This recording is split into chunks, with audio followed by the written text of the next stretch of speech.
switching. Okay, welcome to Clutch Kick. This will be episode 41. I am your host, EG, and somewhere around... I'm not below sure. you. Below? Okay. Online. Alright, is Greg, and we've got a guest host, Steve. Hello. We don't really have a guest. We're trying to get someone on from Australia that went to Ebisu, I think, over the last weekend because they had their third and final Matsuri for the year, and it looked crazy. So, not sure how much I saw. Actually, I shared a lot of the things that I saw, but it seemed like you had a really, really good time or a really, really bad time. So, it just depended on which one of those you're in. It looks absolutely insane. But to begin with, do we have any news? Not at this stage. I think Vic Drift's dates for next season had come up actually just before we did last week's episode, but I had missed those in all the other shit that I'd managed to find. So, yeah, 6 round of Vic Drift for next season. Looks like everything is being run at Calder Park in the way of comps for next year. Nothing at Winton next year other than their Matsuris and a couple of practice and skills days there. So, you keen to try and get to Winton Matsuri in February? Me? Yeah. You're the only one in the car. What do you I'll mean? try and make it if I can. You've got a Falcon. You can have a half cage. Huh? Oh, do you need a cage for them? Actually? Yeah, cams. Yeah, it's Vic Drift, so you need at least a half cage. The 180 isn't running, so that has the cams cage in it. That's all on you, Gerg. Excuses. I don't even have a cage in mind, but I'll try and get that sorted. So, I can sell it some PVC cheap. look, if that's what gets me passengers for North Circuit, I'm all right with that. So yeah, 6 round of Vic Drift next year, and all at Calder Park, and then just a handful of events at Winton. And I would imagine at this stage, High Tech will probably be back at Winton again next year. So,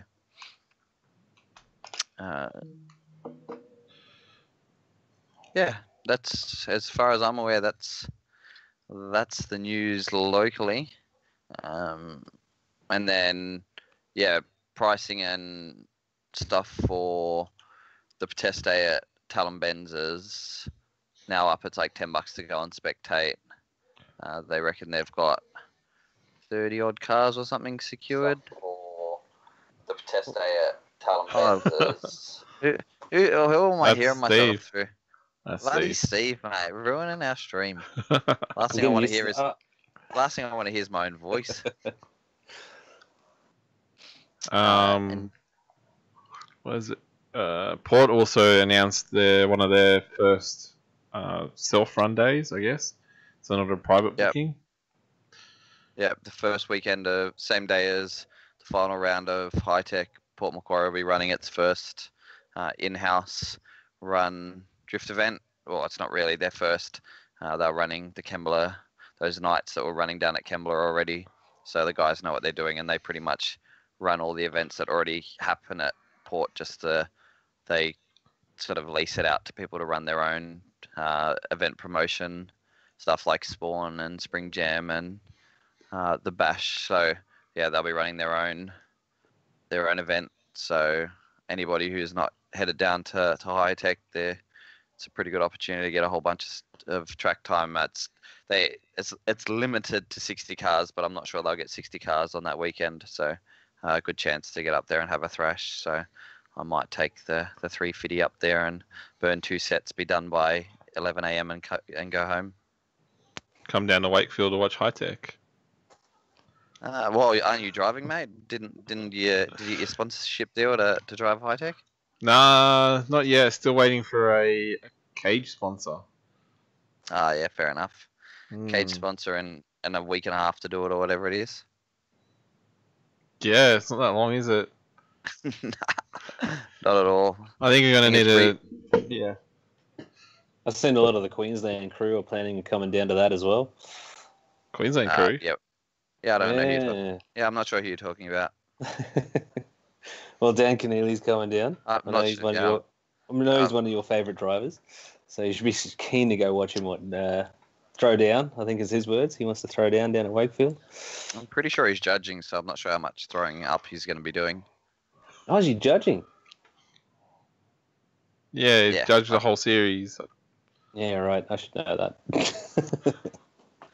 Yeah, but I guess as a national judge now, Steve, of the Premier Australian Drift Series, you struggle to know what's beneath you. What? Yeah. Why would I even pay attention? Honestly.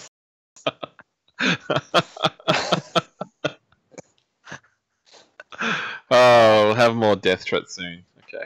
All right. So Logan's just asking, why does Vic Drift run prac days after comp days? I'm thinking it's just gonna be track availability. Normally, there's normally a case for that. It's because in previous years people were binning cars in practice, and then their better drivers weren't there for the competition part of it.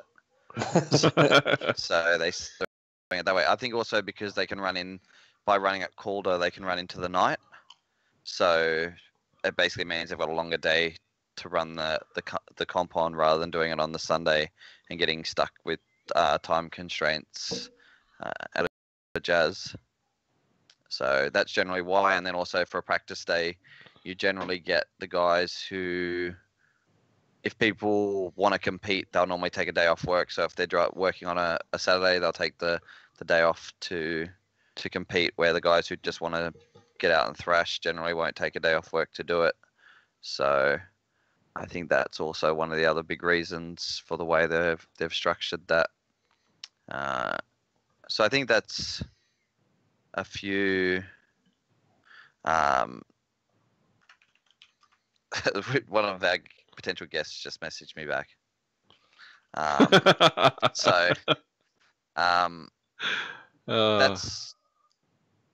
yeah. So at this stage, we've got Vic Drift, Drifting SA, WA. Did I say WA's dates are out for next year? Dates are out. So yeah, that's pretty much dealt with, other than the fact that New South Wales will continue to probably have a whole bunch of sweet fuck all going on, and Queensland will do whatever once Fink's sort of got his dates for Archer next year. That'll sort of be the go for there, and I would imagine similar with Tassie will probably be DCA again. So that's almost the whole country dealt with, and yeah, New South Wales continuing to. He's going off to a summer series for the actual DCA national stuff, isn't he? Yeah, so we won't see that till end of next year. Yeah, and he's made mention of a national event in March this year. So, or this like early next year. But I would imagine most people can sort of guess where that's going to be. There's been an event in that place for the last couple of years at that time of year. So, just sort of keep an eye out for that.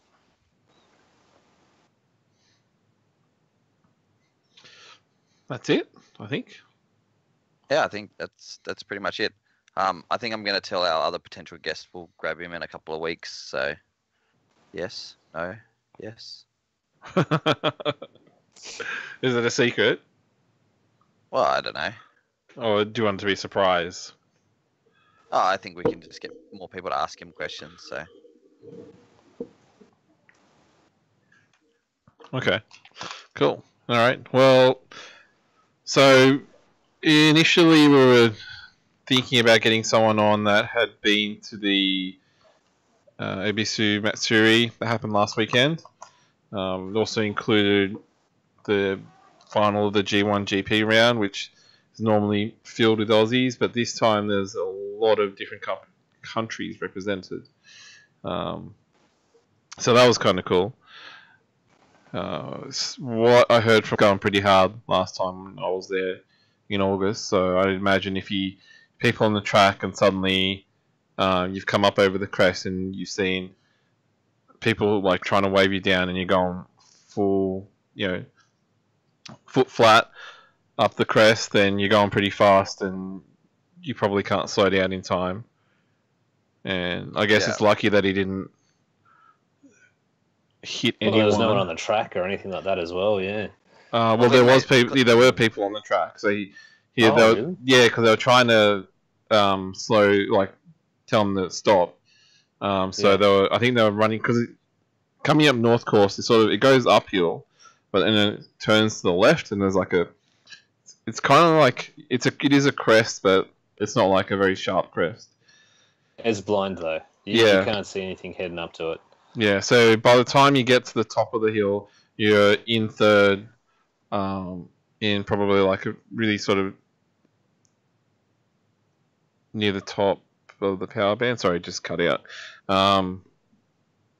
And you're going pretty fast. So I have a feeling someone was trying to run down and sort of stop him because top of third would be 150 something at least. Yeah. Well, not the top, but it's like a bit back, maybe 140, 130. Yeah. Anything north of 100 is always going to be pretty bad. And so I think a guy was like running down, saying, "Stop! No, you can't slow down," because there's a guy really badly rolled on the track at the top of the hill. And so I think he just sort of put it into the trees. Yeah. So I think it did. By the positioning of some of the pictures and the pictures that have come up, that he's made the right decision to just hook it in as safely as he could. Lucky for him, that's all the damage that he's sort of done, and I think he's done a little bit of damage to himself in that, but at least it hasn't resulted in the death of anybody or anything like that. But I guess with the recent history of that venue and the move to move away from the crumpled missile cars, and then these couple of incidences that have happened, and with you guys sort of being over there and Steve being there when things were a little bit more loose, and then EG sort of being back and forth from there as things have changed, what sort of implications do you think accidents like this and the wheel coming off are going to have moving forward? And even just the fact numbers, you said 120-ish power vehicle customers, but that's just customers through power vehicles. You don't have to be a power vehicles customer to be involved in the event. So you're probably talking a couple of hundred cars at least. So I guess what's their next move with it? Do you start increasing the frequency of the Matsuris to try and cut out some of the, thin out some of the crowds and still make the same amount of money? Or, what sort of restrictions do you start putting in place, safety measures, all that sort of stuff? Because, it used to be bigger. So they used to not be able to drive between tracks. That's what much it used to be. So I think you haven't been there. So I think there used to be over 1,000 people turn up instead of 500. I think sometimes even it used to be 2,000, but this is in their peak. So if you wanted to get from one course to another, I think if you've ever played during a game, there are some games where the courses connecting and take you half an hour, 45 minutes to actually get from one circuit to another, and then you got to try and get on the track, and that's another queue. So it is a lot calmer than it used to be, quieter, but I think there's a different crowd turning up. Yeah, especially with the cost of everything going up as well. Because it used to be fairly cheap, you used to have a different crowd going. Now it's people actually have a fair bit of coin, which is a different type of person again. But do you, I guess, is it people starting to just get a little bit too loose with everything in general, and just getting a little bit too wild. So rather than going over there and sort of because I know a lot more drivers used to attend, and now there's less Japanese drivers sort of starting to attend. So do you think that there's this sort of really loose, wild Western culture that's sort of coming in, being like, yeah, we can show up and totally fuck up and try and go as crazy as possible, is starting to be a little bit dangerous? I wasn't around. Well, I didn't know much about it back then, so but drifting's. It's just like here, kind of. That's how I describe it to people. It's just that there's, it'd be the same sort of percentage, same sort of crowd. So they're like, it's popular with sort of low socio-economic people, I guess. There's a lot of bogans in drifting in Japan, but you just can't tell. There's heaps of. They're just. You can't tell. I keep saying, oh yeah, this guy's bogan as, or this girl's bogan as, but they're like, oh really? She's so neat and present. But that's just the way that they are. But it doesn't mean that all of them are like that. But there are so many there that it's not that dissimilar to here, the type of people that go. So, that go drifting. So when you see people get loose here, then it's the same over there, but multiplied. Yeah, but I guess it's that whole thing of if I go to say a figure eight event or a Port Macquarie event or a QR Matsuri, I'm going to be a little bit more if it's an event I want to go back to, I'm going to sort of, but not retarded, where if I'm only planning on going to Japan once or twice, and even just with the sheer numbers and the fact that it's not officiated the same way as, other sort of sanctioned events all over the world, you can sort of get away with more bullshit without getting in trouble for it, I guess. Yeah, that's what I was going to say. I don't actually. Sorry, you go. Yeah, I was just going to say that I think even though they're that sort of type of people, their limit is a lot less than us. So what we think we can get away with is a lot more than what they think they can get away with, if that makes sense. So Japanese people or people who are showing up there in general? No, Japanese people. So no, I'm not talking Japanese people. I'm talking about people who are visiting Japan. Yeah. Oh no, this is just this is one I was just explaining before. It's just to continue that. So in regards to now with people coming over, there was actually an interesting article, not just drifting. There's those people that go over for the snow season. They can get away with a lot more because of the culture, but it doesn't mean that it should be acceptable. It's that they're doing it, and it's not good. Yeah, of course, and that's what I mean. You're not going to shit in your own backyard, but if you can go shit in somebody else's backyard and then leave, it's not, it doesn't leave sort of lasting effect on you. And I think that's where people sort of start to mess with, anything in general, really. It's sort of that I guess attitude of, well, I'm either not planning on coming back, or I'm not going to come back very often, or nobody's seen it anyway, so it's not really a big deal. Where when you're sort of a little bit more accountable in your own backyard, or where you want to go more regularly, you sort of tend to behave yourself a little bit more. So where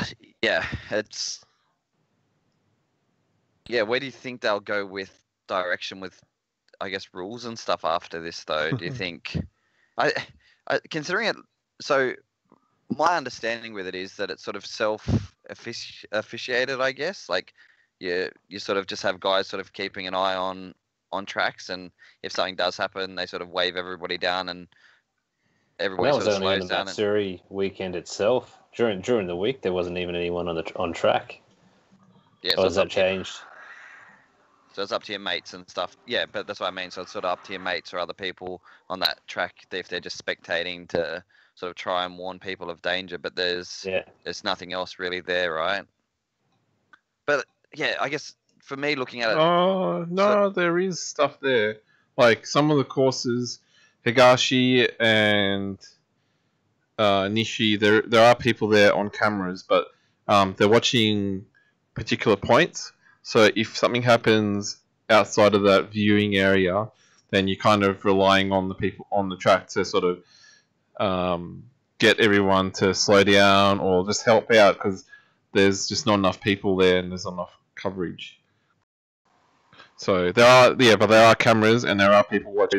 There's a person normally at each area, either sitting in a car, but they just don't have complete access to the complete view of the track. Because if you go there, you'll see that you won't be able to stand on those tracks and see the entire course.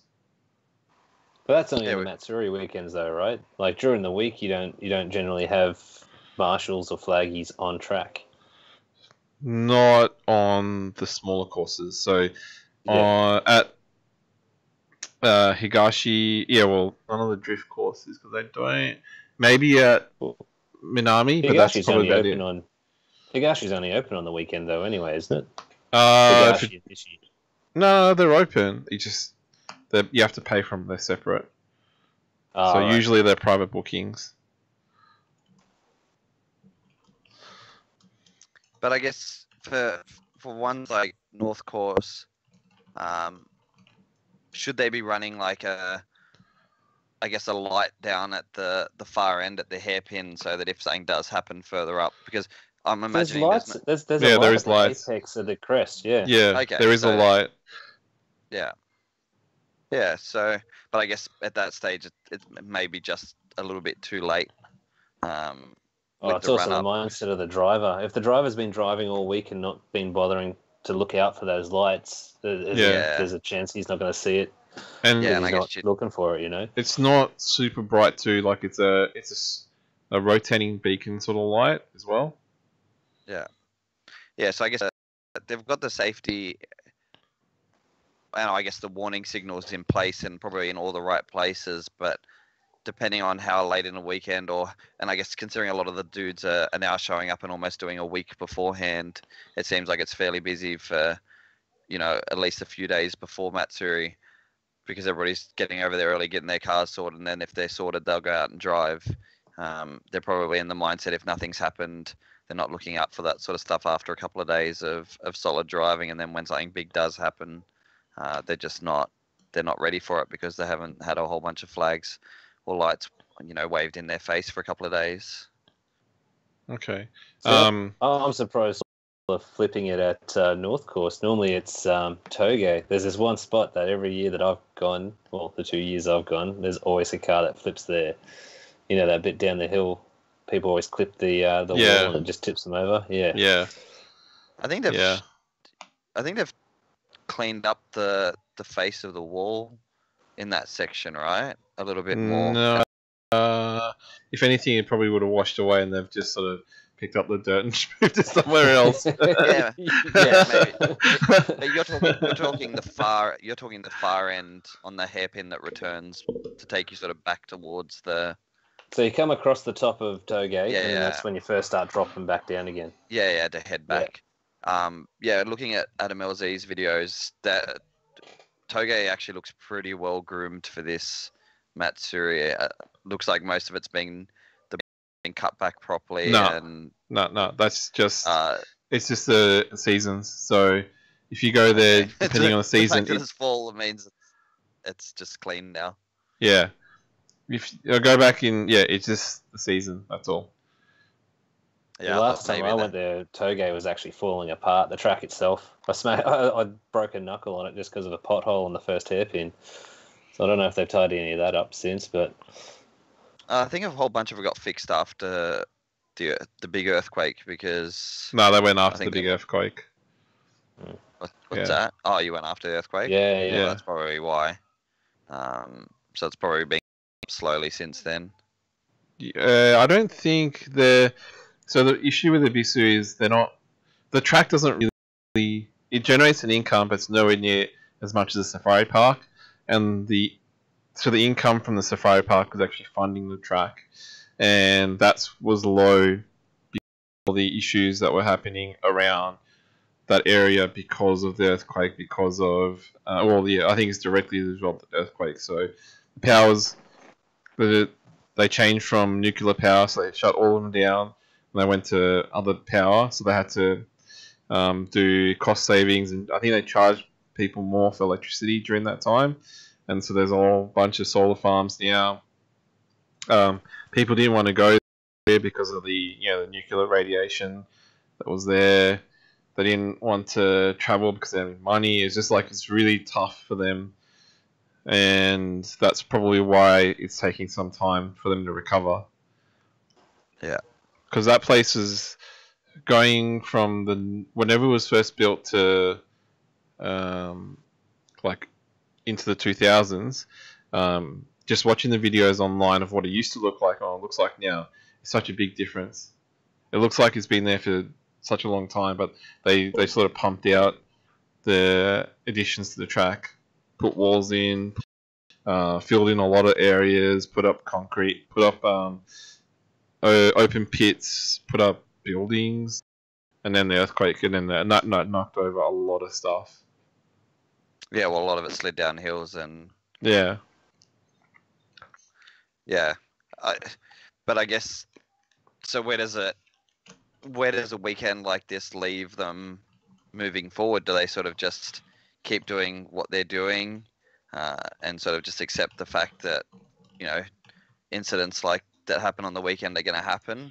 Or do they start implementing more rules and having things like making sure people are running even your basic, safety 21 bolt-in roll cages? And because didn't they start implementing too that you had to wear a closed helmet and a few things like that after some dudes losing teeth and smashing faces on steering wheels? Yeah, that wasn't pretty. So, and I'm actually surprised that that's not more of a rule. Countries, I know some events worldwide are run under FIA. A lot of them in Europe are, no matter what. So you're sort of stuck with those sort of rules. But even sort of here, that guys who are in standard seatbelts are allowed to run open face helmets, which is to me is a little bit scary because there's a good chance you're going to kiss your steering wheel if you're in a decent accident. So, do you think they'll start to move to some changes like that? Like having cages? I hope not. I don't think it adds anything to have. Well, that doesn't add much. You think that a dude's neck crushed because the car rolled and the roof caved that doesn't normally happen at North, does it? Like it normally happens on like the higher speed courses. Like, well, they said the dude was tallish, and your Japanese seats for white people are normally sit you pretty high, and considering chassis, the inside wheel a little bit, but it's still sort of hanging pretty good, and then it sort of starts smoking up pretty good too. So I want to got a few things to do to it, and then once I've got a trailer, it can sort of turn into the town bicycle, and everybody can start having a turn because it's fun. It's definitely fun. A few design flaws with that car though. The seat heater button is sort of right where your elbow goes when you go to grab the handbrake. And during that first session that I drove it, my back started burning, and I couldn't work out why the fuck my back was burning. And then I realized that I had flicked the seat heater on, and it was slowly starting to cook me. So that wasn't all that fun. So sorry, Connor. When I say town bicycle, I mean for people who ride bikes that are rear drive, not front drive.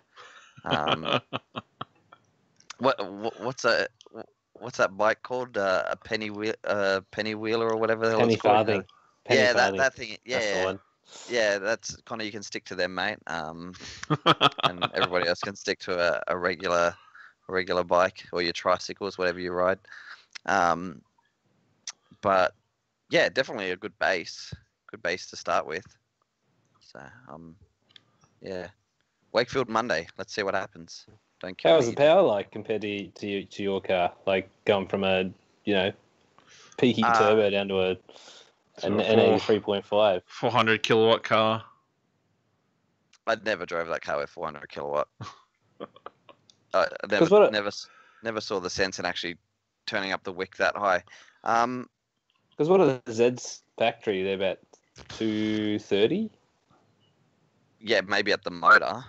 Yeah, 230 Yeah. at the motor. So I think you maybe 180 kilowatt at the wheels if Oh, Jesus. That's so much if you're power. lucky. if you're lucky. So That's all yeah. I ever ran. I only ever ran 200 kilowatts at the wheels. Yeah, I guess what I was surprised with is because of how torquey the motor is, it still pulls hard, so it sort of still ramps up fairly nicely, I guess. I haven't driven a crazy amount of cars, but I've driven a NA Supra before, and the power felt way more punchy than the Supra did. The Supra felt really, really linear, where this sort of you get off throttle and then get back on it and would still feel real punchy, which was good. I didn't really have the guts straight away, or a couple of times I entered fairly quickly, whatever that definition of that is on figure 8. But any of the videos floating around are from fairly early, and I sort of backed off it going into the first corner just because the handbrake was pretty rubbish and you couldn't do the standard Sydney handbrake grab entries on figure 8. You sort of had to do a bit more of a little feint. And if I tried to kicking that entry. Yeah, I was clutch kicking the entry, but I would have had to have been starting to grab third, and at that stage, I didn't trust that car enough yet to be grabbing thirds. Maybe once it's got the shorter diff ratio in it, and I've got a handbrake that I know works properly, it should be better. The stock suspension too, on sort of snappy transitions, wants to throw the car really hard and really fast. So I went to follow a couple of people and was like, oh, they're doing a mungie up the straight, I'll go and try and do it. And then I would snap straight out of it because I was just like, nah, you could just feel it wanting to rotate the car really, really quickly. That sounds weird for stock suspension. Because normally you should dampen it out and make it so it's less snappy.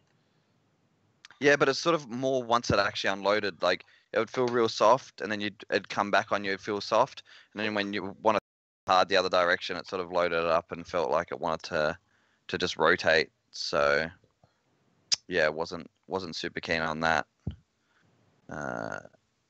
Yeah. Have you played with you've pretty much just thrown it on track. You haven't played with alignment or anything like that, have you? No, it's stock. Yeah, stock. Because it almost sounds like you haven't got enough caster. Like it sounds from that. Yeah, once it was in a skid though, it felt not too bad. But through the kink section on figure 8, I've done hundreds and hundreds of laps there, so I'm sort of know what I'm doing with my feet and with the handbrake, so I'm through there fairly quickly and pretty settled. And I've done it in a lot of cars, but sort of the entry on that track still, I'm a little bit wary, especially when it's either not my car or it's something new that I've got to drive home. I would rather not punch it into the wall at the top of the track, because that wall does come up fairly quickly. So yeah, but you got to go up the embankment now, don't you? They pushed it back. Yeah, a little bit, but shit, if you still hit that first part, you're going to hit that wall fairly quickly. Ask Dylan about it. And how far do you live from the track? Like 20 minutes? Yeah. It's like 40. So it's like 2 hours walking. So you'll be fine. 2 hours walking on a freeway, yeah. No, just normally, because you just go as a crow flies. Here in Sydney, it's probably quicker to do that. Yeah, definitely. But I can sort of, overall I can understand why in the States a lot of people are using them, and if you can get them at the right price here, definitely a good. Like $3,000 would be nice. Yeah, good luck with that. Yeah, I know. $3,000 unregistered, maybe. Yeah, that'd be nice. Have you bought that eBay coilover kit for it yet? Oh yes, you should buy that. I did. Yeah. I ordered it yesterday. It dropped down to Nice. it dropped down to $880 from the $999. So I was like, nah, this is my moment to shine. That's $880 delivered to your door. Yeah, perfect. So that's pretty good. I just got to get adjustable arms for the rear now. But the Wisefab for that car, when you actually price up what you pay for Wisefab and then what you pay for the other parts with the bloody. Wisefab. No. Because everyone says Wisefab is economical in that car. Yeah. Really? What do you mean? Yeah. Because if The you try and get upper- everything separately, because no one makes a whole kit for that. You have to buy like a bit of this, bit of that, and then you join them all together. And by the time you get everything, it costs you a bit more. But it's still Wisefab, and it still looks really boring without smoke. What's wrong with the good old cut and shut knuckles? Well, there's no good in those. I don't think anybody's done anything like that. So the upper, I had a look. The upper arm on them to do camber adjustment and caster adjustment is like $500 or $600, and that's like hard race, like a fairly China brand. So yeah, just that itself is super expensive. So when you actually work out the price of what you sort of get in a Wisefab kit, it's really not that far off what you'd be paying for all the other stuff. So at this stage, I have no idea doing that. I'm not even sure if I'll do an upper arm yet. Maybe I'll see once I've got coilovers. If it brings the car down nicely and cambers the wheels in okay, then I'll probably avoid. I'll just sort of set the ride height to try and give myself a little bit of camber in the front. But I don't think there's any caster adjustment at that stage. So I haven't really had time to get in and have a look under it. The rear is pretty standard Nissan with your camber, your traction, and your tow arms. But by doing the coilovers that I've done, it comes with a spring bucket in your tow arm, so you do away with the spring bucket. So yeah, neck minute 400 kilowatt Wisefab 350Z. Bit too overstraight. Nah, I have no intention of doing any power mods to that car. Or when I say power mods, I want to do cat deletes, because the last thing I want is for the cats to catch on fire if they end up. Is that a thing? Yeah, I'm pretty sure cars, once the cats start to collapse if they don't punch the stuff out, the backs start to get super hot, and bad things can happen. So really, my cat collapsed and the Falcon just blew out the back. Just went. Yeah, well, that's. I put my foot down just because, and then there's all like smoke behind me. Well, that's what I can hope happens. But the worst part with these is the cat's actually in sort of one of the downpipe sections, and it's a funny bend. So yeah, I'm gonna try and do. Chuck a set of headers on there. Nah, it's like a 12-hour job or something. A set of headers. What else are you doing? What else am I doing? I have nothing. A radiator, do it. fan, all that sort of stuff. Just do it. Do it at the same time. Nah, not doing headers. Headers will make it torquier. It'll make it smoother. It'll make so much better. Yeah. Did you leave the sub and amp in there as well? So you got the. Yep. I hope so. Yes. Yeah. Nice. Yeah, but I don't think it's currently working, because when I was driving, I only had speakers from the front, but there is an amp sitting under the passenger seat, so I might pull that out and sell it. So, but yeah, all that's still in there. It's still a luxury spec car, so yeah, cruising to the track in style, cruising home. I have to say, I'm not a big fan of driving daily manual. Like, I've only ever done it for a year, and driving home from the track, I was like, oh fuck, I'm too lazy for this shit. Like, what a suck. Yeah, I know. I didn't even think about it. I felt like such an old man. Like, I was like, oh, I don't want to have to drive but manual. You drive straight down the M4 to get home. You put it in fucking cruise. Yeah. But then once I got up there, the 15 minutes after that, I was just like, I'm too old for this. But yeah, look, definitely a good base, and if EG promises not to crash it, considering I'll have to drive it home from Wakefield, I might let him take it out for a couple of laps. But I'll see how he's driving on the day first. I definitely won't let Steve drive it. That's not very nice. Thinking back, I shouldn't have let Steve drive my car. I'll let Steve drive it once I have a trailer. And everyone else's car except for you, I have crashed. No, other way around. I crashed your one and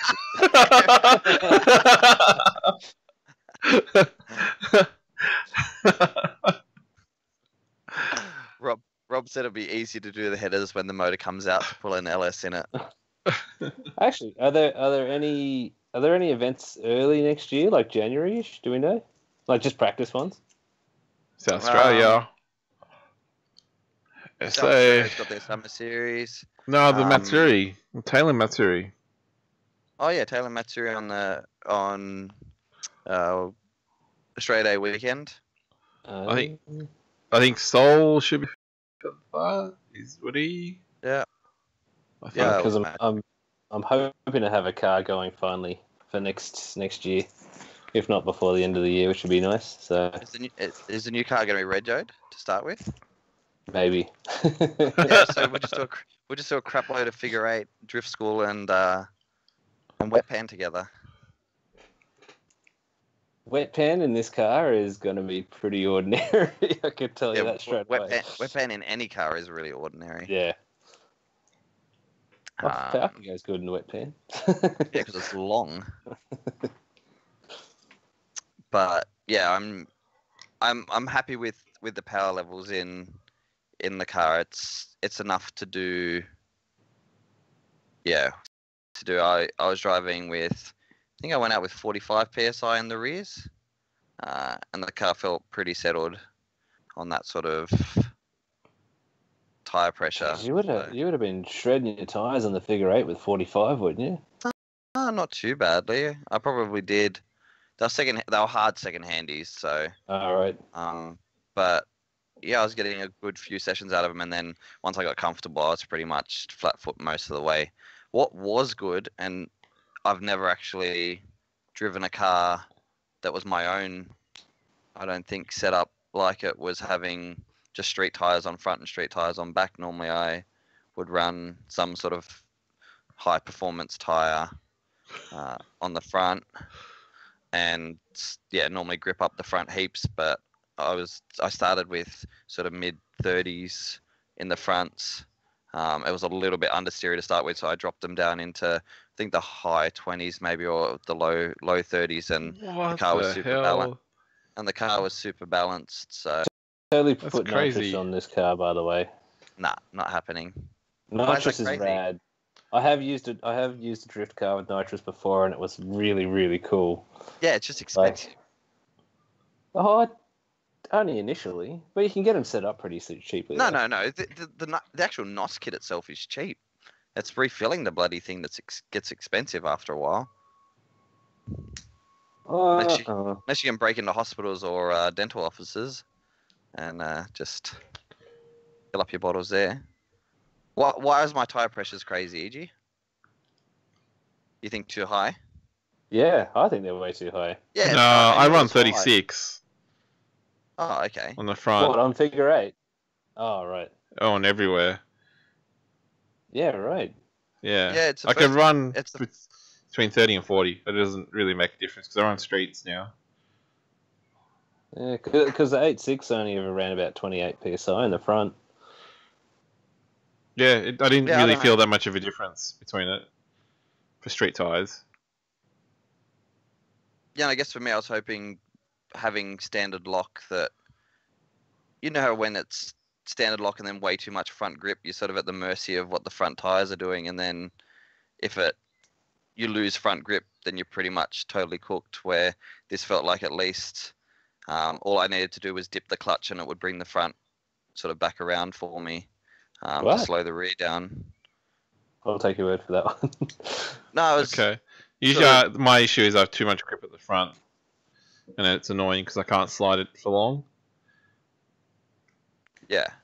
So I don't know. You flick it, and then the front digs in, and then you kind of like balance in the back of the car so it doesn't straighten out. That makes sense. Yeah. Yeah. Where with WiseFab and all that, when you grip up the front big time, it just sort of flops onto lock, and you're able to save that sort of situation where. Do you have an example, by the way, where it flops onto lock? Yeah, me and High Tech against Warwick Hill. That That's the only occasion you can think of. Yeah, definitely. Not many other drive. No other driver ever has any issues like that. But yeah, I could have sworn I've heard flop onto lock more recently than that, though. There's definitely been a few. Definitely a few people with Wisehub flopping onto lock at events. So, but hey, if you ask other people who drive with it, it doesn't exist. So, yeah, Rex Space will go in this weekend before Revo, so I'll have a little bit more lock. Are you coming down this weekend? I'll see how I'm going. I don't really want to drive that Motorcana event, to be honest, so I'll see how I'm going. Yeah. And I'm only insured to drive it 24 days a year, so. Sorry. Got to keep my honesty policy up, mate. What did you get, like Club Rego on it or something? Yeah, just extreme low usage. That's insurance, isn't it? Yeah. Not Rego. No. That's, insurance. So, Shannon's does you can full comp it, so it's, if it gets stolen, catches on fire, whatever. If it's on a trailer, it's all covered, but it's an honesty policy, but you're covered for 24 days a year of street driving. So can you tag your door first? I would imagine EG's probably going to run into me first, or Jake is probably going to try and hit me. Try not to break glass, I guess. The driver's side rear quarter already has a dent in it that it was in the car when I got it. So if anybody wants to just bump into that, I probably actually won't feel that bad. Driver's side rear quarter. Yeah. Okay. You shouldn't have said that to EG, by the way. Driver's side rear quarter is short course entry. Yeah, pretty easy on short. Yeah. Yeah. Just have to make sure I don't get too far up. That's all. Yeah. I'll probably cut on the inside anyway, so you won't be able to get up on me any closer than that because I'll be on a poor line anyway. I go into the dirt now. Yeah, but it depends if they put that bloody truck tire in the middle of it or not. Well, that means my car's... Yeah. If it means tagging that quarter, he's It'll end up like bloody... He'll hit the tire and then get airborne and just fucking land on my A pillar. So yeah, don't do that. Well, then you can have matching. Oh, actually, no. Don't be too insensitive. No, I can't have matching A pillars because I don't have that car anymore.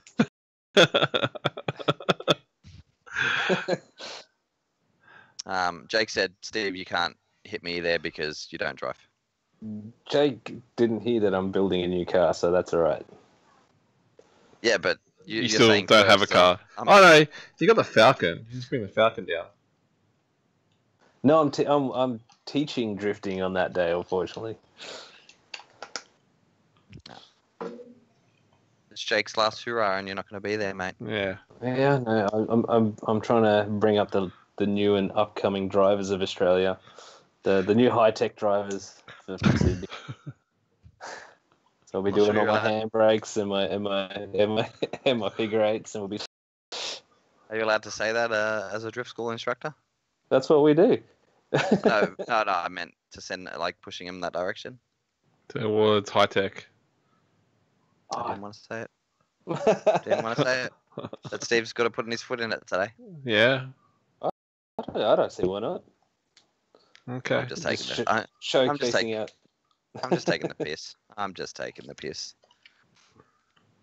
So yeah, I'm excited about this new car. It's good.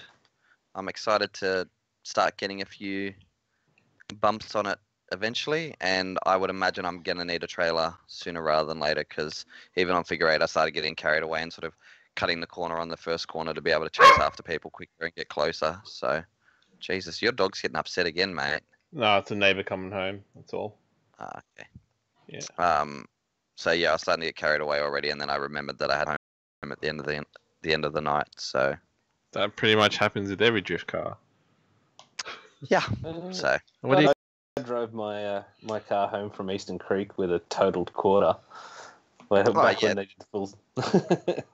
Yeah, I'm not too fussed on that sort of stuff. It's more if things end up bent or Yeah, you can fix it. Just yeah, hit nah. it with a hammer. Well, that's why I figure if I replace the arms in the back, I'm just going to end up keeping all the standard arms and just bringing them with me to places while it's unregoed, while it's still regoed, and just then I've got arms to chuck in the back to be able to get it home. So, Connor, your car doesn't count as a car. You could cut from the bloody dash back out of that car and it will still drive. So to say that drove the car home, there wasn't any car left. You just welded some metal back into it to get it home. Bits and pieces were falling off of it. That's all right. But the boot is pretty much made out of the metal Nothing. section at Bunnings, I think. Yeah. You just a bit of aluminium and that's about it. no, As I said, it's not aluminium. It's the stuff you get from what's that metal place. So it's chrome moly or something equivalent, whatever the equivalent thing is that you can make strut braces out of. Yeah, right. Yep. So fancy. Yeah, but well, it's that's also part of his business. So future Isn't that why I business, brought sorry. Isn't that why I brought the trailer down so that if the rear half got totaled, he could just sit the back half of the car in the trailer and still drive it home? Yeah, actually, you It was figured like- it out was like his a spare plan. chassis. Yeah, you're right. Yeah, just a and spare then, chassis. well, he did bring his welder and a few tools and things like that, so you did have to bend it back. I think that helped. And the only place that he could plug his welder in was the toilets. So Yeah. most of the time it was backed up to the shitters while he was fixing his shitter. Yeah. His tricycle. So, yep. Keep an eye out for my 350, and once I'm a little bit more sorted, then, yep, people are welcome to have a turn. Is he getting a Battleship Grey paint job too? Nah, it'll stay as. I'm pretty sure mine's like some fancy color for the 35th anniversary one. It's the darker grey. It's not the standard sort of silver. So Oh, all the photos you sent me looks like matte black. no, the roof Yeah. is bloody. Yeah. The, It looks like a the matte roof has been paint. painted black. Nah, it's not matte. It's yeah. Nah, it's a factory color. So don't bully it too badly.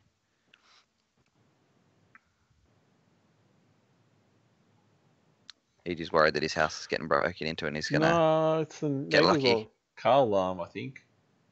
It's just going off. Do any of your cars have a car alarm though? Alarm? No, they don't have My batteries ones. that work. They have car alarms. He's just so serious about it. Like he's taking the piss. He's so serious. Huh? He's stressed. He's stressing. Someone No, might but I I got security cameras, so I could just see. It's just their cars alarms going off. That's all. All right. So, any recommendations on other than stupid suggestions on things I should be doing to the 350? Yeah, drive it. Well, yeah, that's the plan. Yeah. Bring it down to Canberra. That's right. Yeah, I just don't want to do Motorcana, mate. Well, then do That's not Motorcana. what There's he other meant for Canberra. there's other things you can do down here. Yeah. Yeah, well, that'll be that's in the works once I got a no works because I'm probably going to be heavy reliant on that. So, want to do that? I've got most of the bits to do a proper handbrake setup already. When you I say just have to get them proper, here. you mean like install Sylvia handbrake? Nah, as in a 6 dual caliper setup. So full hydro, mate, standalone. Ugh, yuck. Is it going to be teed in? No, it's standalone. SR20 swap it. Nah. Yes, Yeah, buddy, yes, Jake SR20 was swap. tagging me. Yeah, in some VE fancy shit. Nah, that'll never happen. This is purely the town bicycle car. You're gonna have to strip out of it too. Yeah, I don't was think you thinking about can. it because I looked at somebody's and behind the seats, where the sub and all that goes, is like this big bunch of metal that sort of, I guess it's partly a brace between.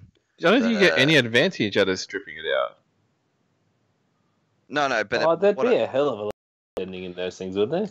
No, Yeah, it doesn't but seem like it. No, there's not a whole lot of sound deadening, but there's a lot of like there is a big hunk of metal that would be over like the back area, like a big frame that's used for like the sub, the where the speakers mount, some sort of pocket behind one of the seats. But what I was thinking when I saw this car, when they had done it, they were able to fit an extra 2 wheels in the back of the car. That stuff being gone. So that was my only thought behind that. But then if I half cage it, there won't be space for that. How many wheels can you fit at the moment? I can get 3 in the back, but I need to strap one so it doesn't hit me in the head if I'm in if I brake too hard. And then there's one on the passenger seat. So 4 at the moment. Yeah, but I'm gonna try and deflate the tires and see if I can fit them better in the back, and just bring them. Travel with you need a roof deflated cage, tires. bro. You put them all on the roof. I looked at it, but anything that goes into the roof needs to be hard mounted because the middle part of the skin is metal, and then the edge parts are plastic. The parts are all plastic, so that's not ideal.